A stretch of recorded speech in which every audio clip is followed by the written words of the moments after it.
এমন একটা যদি রেসিপি থাকে যেটা দিয়ে সাদা ভাত, রুটি, পোলাও সবকিছুর সাথে একদম জমে উঠবে। এখানে নিয়ে নিছি ১ কেজি পরিমাণে গরুর মাংস, স্বাদ মতো লবণ, পরিমাণ মতো হলুদের গুঁড়া, ভাজা জিরা গুঁড়া, লাল মরিচের গুঁড়া টেস্ট অনুযায়ী, ধনিয়া গুঁড়া, আদা রসুন বাটা দিয়ে দিলাম তেজপাতা, পেঁয়াজ কুচি, কাঁচামরিচ কিছু ভেঙে দিয়ে দিচ্ছি ২ টুকরো করে, ধনিয়া পাতা কিছু দিয়ে দিচ্ছি পেঁয়াজ ব্রেস্তা, গুঁড়া দুধ ১ চা চামচ, সামান্য চিনি, লেবুর রস। চিনিটা দিলাম যাতে টেস্টার ব্যালেন্সটা ঠিক থাকে। দিয়ে দিলাম এখানে রান্নার তেল। এখন সবকিছু ভালোভাবে ৫ মিনিট ম্যারিনেট করে নিব। এটা যতটা ম্যারিনেট করে নিব ততটাই টেস্টি হবে। আর এই মাংসটাতে আমি একটা মশলা তৈরি করে নিব। আপনারা পুরো রেসিপিটা দেখুন তাহলে অবশ্যই বুঝতে পারবেন। এইভাবে একবার রান্না করে নিলে সপ্তাহে বা মাসে একবার হলেও এটা রান্না করে নিতে মন চাইবে। এখানে দিয়ে দিলাম জিরা, কয়েকটা শুকনা মরিচ, জয়ফল, জয়ত্রী, গোলমরিচ, ধনিয়া, দারুচিনি, কালো এলাচ সবকিছু আমি হালকা তেলে নিয়ে ব্লেন্ডার করে নিব। আর মাংসটা যে ম্যারিনেট করে রেখেছিলাম এটা দেখিয়ে দিলাম যে একদম একটা পারফেক্ট কালার এসেছে ম্যারিনেট করে রাখার পরে। এখন মাংসটা আমি কড়াইয়ে দিয়ে দিচ্ছি রান্নার জন্য। এখানে কিন্তু মাংসতে কোনো পানি দেইনি, কারণ পানি দেওয়া লাগবে না।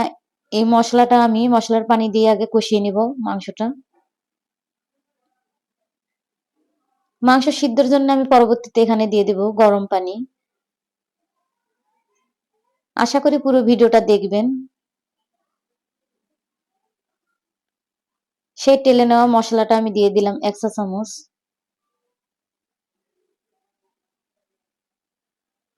ভালোভাবে কষিয়ে নিলাম। এখন এখানে দিয়ে দেব গরম পানি, কারণ অনেকটাই পানিটা শুকিয়ে গিয়েছে। সিদ্ধ পরিমাণ আপনারা পানি দিয়ে নেবেন।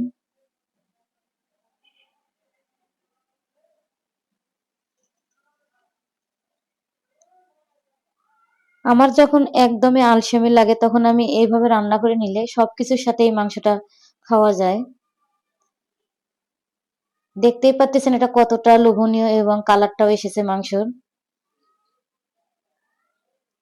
রেসিপিটা যদি ভালো লাগে অবশ্যই লাইক, কমেন্ট, শেয়ার করে পাশে থাকবেন, যাতে আমি আপনাদের মাঝে আরো নতুন নতুন ভিডিও নিয়ে আসতে পারি। এখানে আমি চুলাটা অফ করে নিয়ে এখন মাংসটা পরিবেশন করে দেখিয়ে দিব। একদম পারফেক্ট একটা কালার এসেছে। আর আপনি কোথা থেকে আমার ভিডিওটা দেখছেন অবশ্যই মন্তব্য করবেন, যাতে আপনাকে আমি ধন্যবাদ দিতে পারি। আজকে আমি এটা ভাতের সাথে পরিবেশন করে দেখিয়ে দিব। আর মাংসটাও একদম পারফেক্ট ভাবে সিদ্ধ হয়েছে।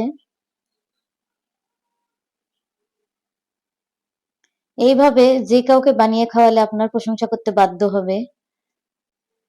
এই দেখুন মাংসটা একদম পারফেক্ট ভাবে সিদ্ধ হয়েছে। সবাই ভালো থাকবেন, সুস্থ থাকবেন। আজকের মতো এই পর্যন্ত। আল্লাহ হাফেজ।